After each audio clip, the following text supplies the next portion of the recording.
So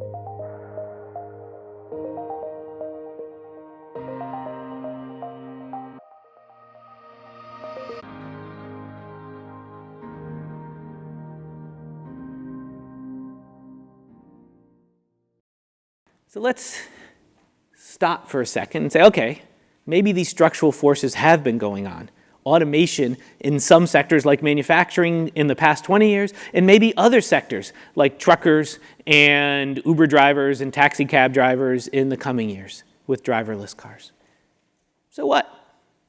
Haven't we gone through automation booms before, and hasn't that had some effect on labor markets in the past? And the answer is, yep. So here's a quote. "We are being afflicted with a new disease of which some readers may not have heard the name, but of which they will hear a great deal in the years to come, namely technological unemployment or technological non-employment." That was said by John Maynard Keynes in 1930. Labor will become less and less important. More and more workers will be replaced by machines. I don't see that new industries can employ everybody who wants a job. Wassily Leontief, 1952. Big trade theorist, 1952. We've been talking about automation and its effect on the labor market for centuries. Automation transformed the agricultural sector. If we go back a century or so ago, a third of all prime-age men were working in agriculture. And then a robot came along, and we called the robot a tractor, and it transformed the manufacturing sector such that only about 3% of men now work in the agricultural sector in the US. And life went on. So how do we think about technological change and the response in the labor market? Why? That's question one. And two, is it possible or not that the labor market is different in the 2000s from this type of shock than it was in the early 20th century when automation transformed manufacturing or agriculture? And all of this, and this is where all the debate should be occurring in our discussion of these structural forces in the labor market, is how do workers adjust to these shocks? And so how would a worker adjust to any sorts of shocks? Well, there's lots of margins of adjustment they have available to them. Detroit, the manufacturing jobs went away. They could come be a construction worker in Charlotte. So one adjustment is to move spatially from places to where the jobs used to be to where the jobs are going to be in the future. The labor market in Charlotte is pretty good. The labor market in Detroit, less so. Migration between places is one of those adjustment margins. Now, the problem with migration is it is costly. A given worker has all their family and all their friends and all their social network and all their stuff that they've known their whole life in a given place.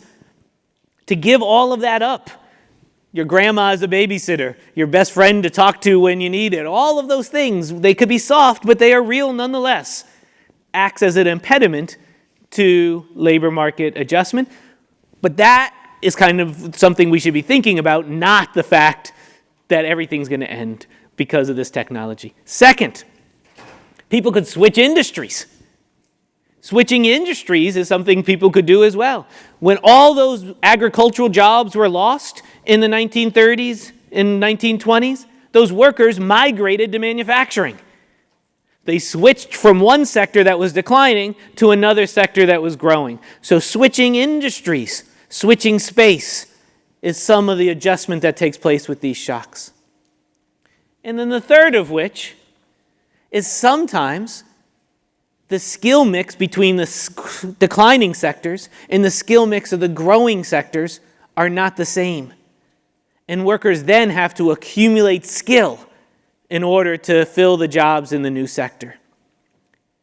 And so think about the agriculture to manufacturing migration, the skill mix of putting a shovel in the dirt and the skill mix of pulling a lever on an assembly line aren't that different from each other. Now when the manufacturing jobs go away and we're growing in healthcare and computer technology and other sectors that have been growing over time, the skill mix might be very different. My father was a manufacturer, worked the assembly line, and I have no doubt if he was born 60 years earlier, he would have been a farmer. Very routine aspect to his production function. In the new environment, if he were alive, I don't know where my dad would have migrated to easily. He would not have been a Walmart greeter. You need some personal skills for that. That was not his forte. Get out of here. He would not have been a hospital orderly. He would not, I can't see, being a computer tech. So the skill mix of the declining sectors and the skill mix of the growing sectors might be different today than it was in the past. And what that means is the adjustment today might take longer than it did in the past to similar structural changes. Here's some of the patterns that have me pausing and less pessimistic, or more pessimistic, less optimistic than I would have liked to be. This is the propensity of one dimension of skill. It's not the only dimension of skill, but it's one dimension of skill. Schooling, years of schooling. And I'm showing you two lines here. The bottom one is the share of men 25 to 29 that have a bachelor's degree. Most people accumulate a bachelor's degree by 25. Not everybody, but most are done by 25. So that's why I started 25 to 29. And then the upper line is any man 25 to 29 who's touched a college campus even for a day.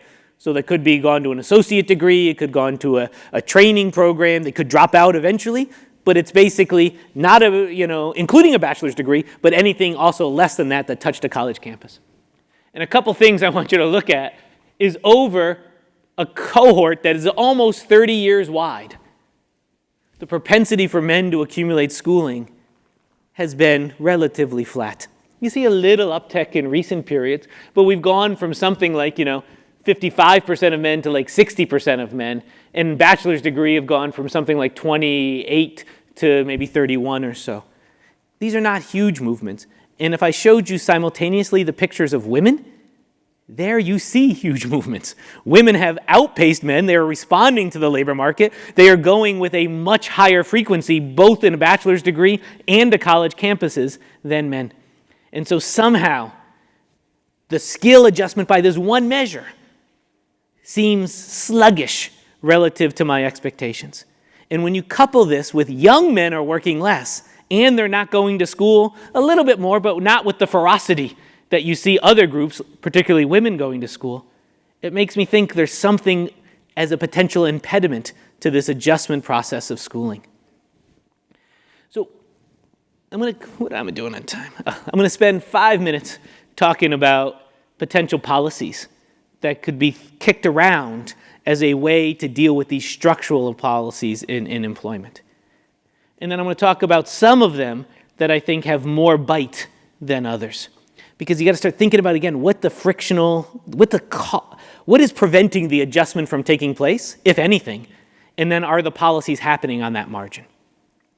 So one thing we know for sure, the labor market, particularly for these middle-skilled and lower-skilled workers, is much worse than they are for higher-skilled workers. And that's part of what we're seeing in some dimensions of inequality in the U.S. labor market. There's a lot of inequality discussion about the really rich, the top 1% relative to everybody else. That's not what I'm interested in. What you also see inequality numbers in is the skilled relative to the unskilled. And I showed you that just with the employment numbers in the first slide, that the skilled are having much better changes in labor markets, or much less declines in labor markets relative to the low-skilled during the last 20 years. So what are some policies?